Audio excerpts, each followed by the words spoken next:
뇌는 세상에서 가장 복잡한 기관이며 손상과 노화에 매우 취약한 반면에 꾸준히 성장할 수도 있습니다. 이것을 한마디로 뇌 가소성이라고 합니다.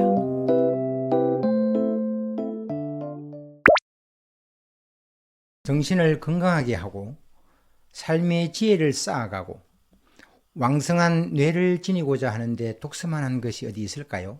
쭉 강의를 해오면서 이토록 중요한 독서에 대해서 말하고 싶은 충동이 여러 차례 있었습니다만 됨됨이 교육이 먼저다 싶어 미루다가 이제야 하게 되었습니다. 뇌는 세상에서 가장 복잡한 기관이며 손상과 노화에 매우 취약한 반면에 꾸준히 성장할 수도 있습니다. 이것을 한마디로 뇌 가소성이라고 합니다. 가소성이 있는 뇌 발달에 가장 큰 영향을 미치는 것이 독서가 아닌가 싶습니다. 독서는 뇌 회로를 더욱더 강화하고 연결을 긴밀하게 하고 기능을 점점 더 향상하기 때문에 독서 자체가 바로 뇌 활동인 것입니다. 뇌는 1400에서 1600g 정도의 크기지만 그 속에 1000여 개의 뉴런이 있습니다. 또 하나의 뉴런에는 1000개에서 10만 개 정도의 시냅스가 있고 독서나 공부할 때마다 시냅스는 계속해서 생성됩니다. 즉 산에 나무가 있고 그 나무들이 울창한 숲을 이루고 있는 것과 비슷합니다. 튼튼한 나무가 많은 가지를 뻗고 잎도 무성하여 짙은 숲을 이루듯이 독서를 하면 뉴런의 시냅스가 풍성하게 생성되어 뇌세포 활동이 왕성하게 되고 사고, 기억, 판단, 추리 등 뇌 활동이 활발해집니다. 즉 독서나 공부를 통해서 새로운 정보를 습득할 때마다 뇌에는 시냅스가 자꾸 생깁니다. 책을 읽으면 소프트웨어만 바뀌는 것이 아니라 근본적으로 뇌의 회로가 새롭게 만들어지는 기적이 일어납니다.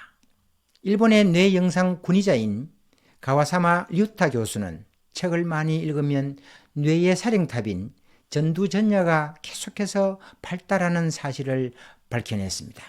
아일랜드 트리니티 대학에서는 노인 3천여 명에게 몇 주 동안 10시간 분량의 뇌 훈련을 받도록 했습니다. 그 결과 노인들의 인지 능력이 상당 수준 향상되고 계속 유지되었다고 합니다. 운동을 하면 근육이 발달하듯이 독서를 통해 뇌를 자극하여 뇌 근육이 발달합니다. 기억은 단기 기억과 장기 기억으로 나눌 수 있습니다. 단기 기억은 30초 정도의 짧은 전기화학적 차원의 기억이고 장기 기억은 단백질 차원의 기억입니다.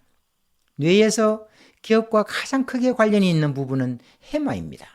이 해마는 5cm 크기에 불과하지만 그 역할은 상상을 초월합니다. 우리 뇌가 외부 자극에 대해 주의 집중하도록 지시하는 사령탑은 전두엽입니다.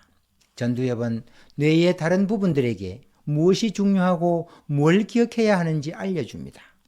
꼭 필요한 것을 기억하고 불필요한 것들을 잊어버리게 하는 장치를 가지고 있습니다. 주위에서 혹여 나는 별로 중요하게 생각하지 않는 것이라서 까맣게 잊고 있었는데 세월이 지나도 한참 지난 후에 하나하나 기억해서 시시콜콜 따지며 성가시게 하는 사람을 본 적이 있나요?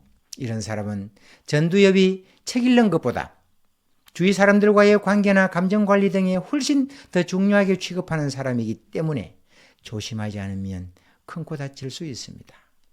지금부터 하는 말은 대단히 중요합니다. 꼭 새겨 들으시고 기억에 자신이 없으면 메모해 주시면 좋겠습니다. 눈으로만 하는 독서는 90% 이상이 단기 기억으로 끝납니다. 독서는 눈으로 하는 것이 아니라 손으로 하는 것입니다. 끊임없이 손을 사용해야 비로소 진정한 창조적 두뇌를 얻을 수 있다. 유명한 뇌과학자 구보타 기소 교수가 한 말입니다. 손은 바깥으로 드러난 또 하나의 두뇌라고 했습니다. 이렇듯 책을 읽는다는 것은 단순한 문자 해독이 아니라 자신의 의식을 확장시키고 그것을 기록하는 창조 과정입니다. 독서의 건강은 읽기가 아니라 쓰기입니다. 이것이 오늘 이야기하고자 하는 가장 중요한 핵심입니다. 다산 정약용 선생도 책을 낭독만 하는 것은 별 소득이 없다고 했습니다. 세계사에서 독서를 가장 많이 한 지도자에는 모택동과 드골 대통령을 들 수 있습니다.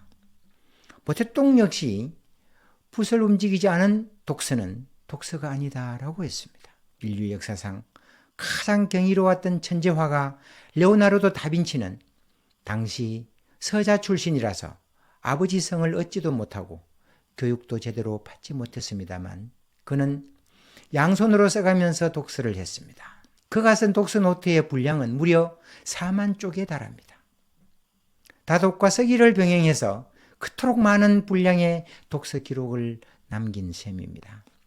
그는 독서를 통해 단지 천재 화가뿐 아니라 비행기와 로봇 설계, 건축가, 해부학자, 조각가로도 천재성을 발휘했습니다. 다산, 모택동, 레오나르도 다빈치 등 독서 부자들이 주로 했던 쓰면서 하는 독서를 우리는 초서 독서라고도 합니다. 뇌 가소성을 이해하고 독서의 기적을 믿으면 독서를 생활화하지 않고는 못 견딜 것 같지 않습니까?